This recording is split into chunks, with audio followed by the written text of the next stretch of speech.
Halo teman-teman, kembali lagi ketemu dengan Andi di channel King Kosi Raja Kos. Video hari ini saya akan membahas dan mengupas lebih jauh tentang equity crowdfunding ya. Jadi kayak semacam urun dana gitu lah, urun modal untuk memulai suatu bisnis. Pengen tahu analisa saya terhadap equity crowdfunding yang ada di Indonesia? Silahkan simak videonya sampai selesai.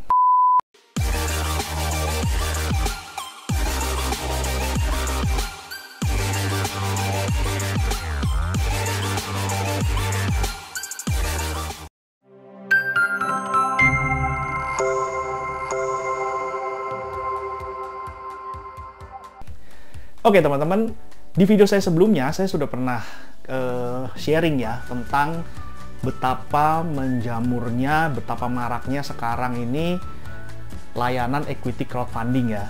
Nah teman-teman kalau belum nonton videonya bisa cek di playlist. Di situ teman-teman bisa melihat atau mendengar opini saya mengenai equity crowdfunding yang saat ini menjamur tersebut gitu. Nah di video tersebut saya sempat ngomong bahwa sebenarnya ini saat yang bagus gitu ya, momentum bagi perusahaan-perusahaan atau penyelenggara ECF itu ya, equity crowdfunding tersebut gitu.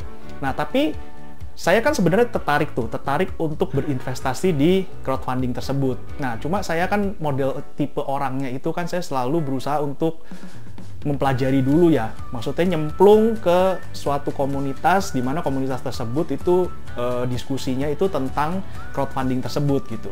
Nah, di situ saya bergabung kurang lebih sudah berapa bulan ini dan saya melihat tindak tanduk dan segala macam diskusi yang terjadi di dalam komunitas tersebut, dan saya akhirnya bisa membuat video ini untuk ya menarik sedikit kesimpulan apa sih sebenarnya kelebihan dan kekurangan dari crowdfunding tersebut gitu.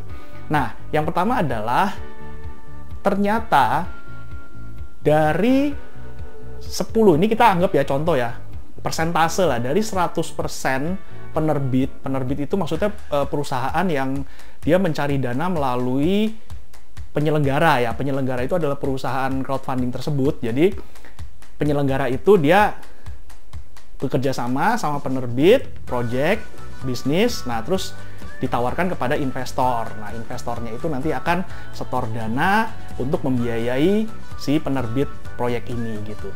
Nah, dari 100% ya, dari 100% ternyata yang saya lihat cuma 20% yang keuntungannya itu atau profitnya itu sesuai dengan yang dijanjikan di prospektus ya. Jadi di hitung-hitungan imbal balik investasinya itu cuma sekitar 20% itu yang mencapai sesuai dengan apa yang dijanjikan gitu. Sedangkan yang 80% gimana?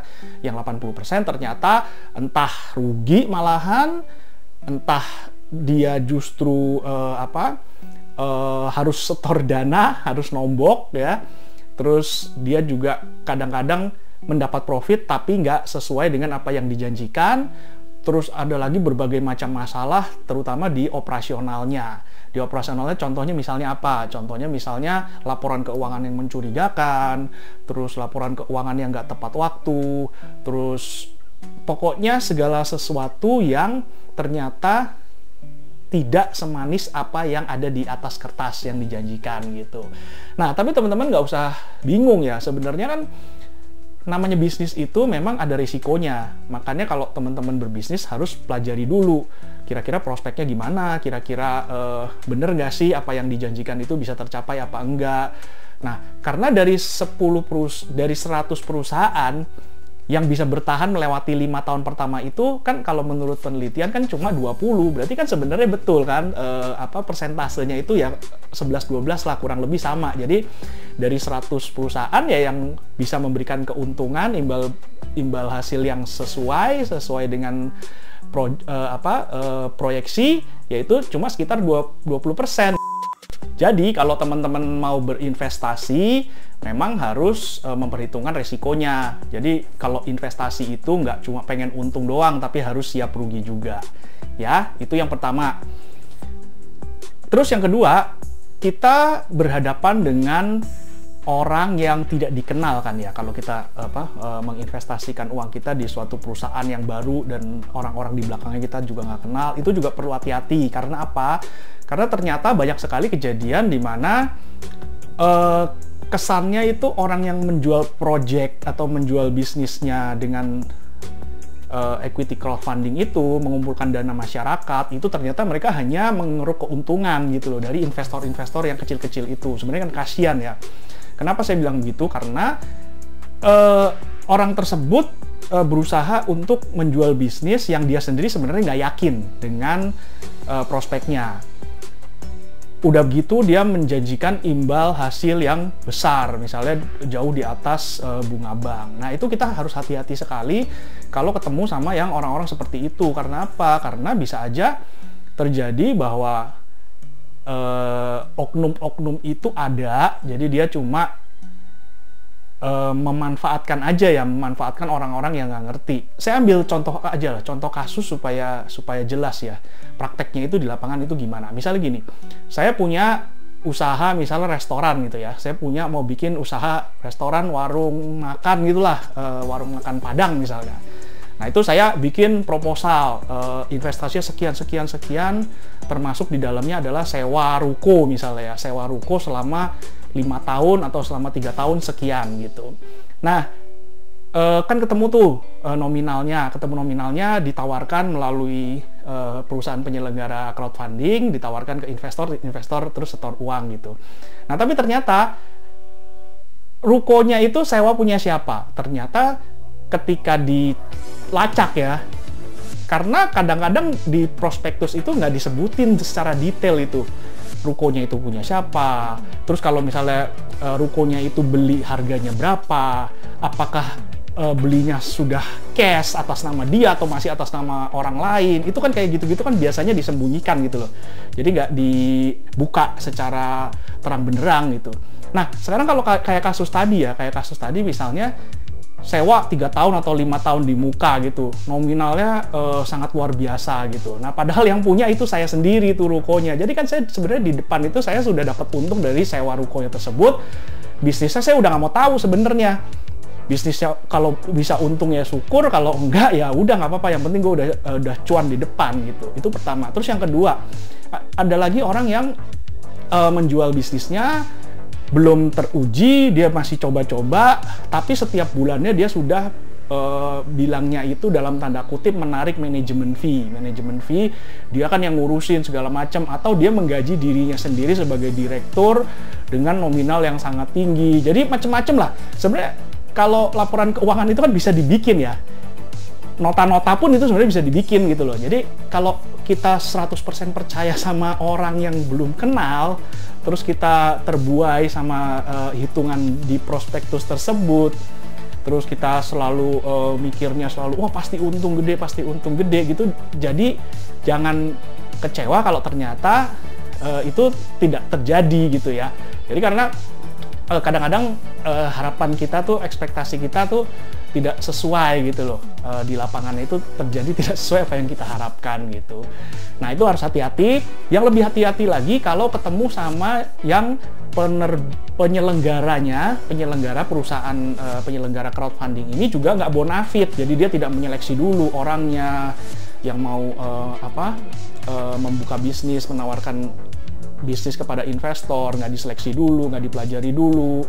Terus yang lebih parah lagi kalau ternyata nepotisme, jadi dia cuma menggandeng orang-orang yang ada di circle-nya dia doang, temen-temennya doang, saudaranya dia. Wah itu lebih kacau lagi, itu pasti hasilnya akan banyak merugikan si investor, yang kadang-kadang investornya itu justru investor recehan ya, investor yang kecil. Karena investor kecil itu kan tertarik untuk investasi itu karena kan kalau di crowdfunding itu kan biasanya modalnya nggak terlalu banyak ya, bisa 1 juta, bisa kadang-kadang ada yang kelipatan 100.000 juga bisa, tinggal dia mau beli berapa ratus saham gitu ya, berapa lot saham gitu.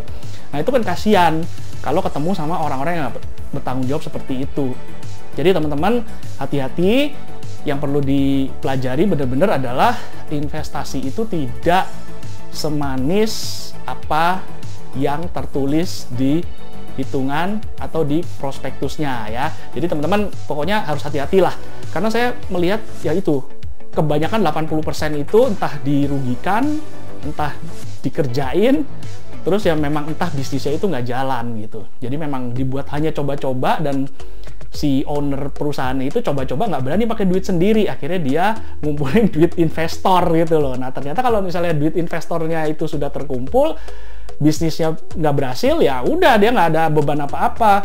Udah gitu kalau berhasil, ada kemungkinan dia akan mengembangkan bisnisnya itu di cabang yang lain. Dia sudah tahu kan nih, oh ternyata caranya begini, ternyata hasilnya bagus dengan modal orang lain, dia akan membuka di tempat lain dengan modalnya sendiri gitu. Jadi dia hanya buat untuk kelinci percobaan aja tuh untuk project yang pertama itu. Nah itu bahayanya kalau teman-teman tidak mengenal siapa di balik orang yang punya bisnis itu, terus juga bisnis itu baru mulai, belum teruji. Kecuali kalau bisnisnya memang kayak semacam bisnis franchise, memang sudah teruji puluhan tahun sih, itu oke, masih resikonya rendah. Terus yang bisa mengurangi resiko lagi, saran saya adalah kalau teman-teman investasi itu yang ada asetnya ya, jadi kayak ada propertinya lah. Jadi jangan sewa, karena kalau sewa itu bener-bener itu kayak duit hilang gitu ya. Kalau misalnya kita punya propertinya, minimal kalau bisnisnya itu rugi, minimal kita punya aset, dan aset properti itu kan setiap tahun harganya naik. Jadi kalau misalnya asetnya dijual suatu saat, mungkin harga kenaikannya itu, capital gain yang kita dapat dari properti tersebut bisa menutupi kerugian dari bisnisnya. Oke teman-teman, mungkin itu dulu yang saya sharing tentang crowdfunding. Nanti setelah video ini saya akan bahas tentang crowdfunding tentang kos-kosan nih ya. Kalau tadi kan kita bahas secara keseluruhan, secara bisnis keseluruhan, untuk berikutnya kita akan bahas tentang kos-kosan. Jangan lupa subscribe dulu, nyalakan lonceng notifikasinya supaya tidak ketinggalan video saya berikutnya. Terima kasih sudah menonton, dadah!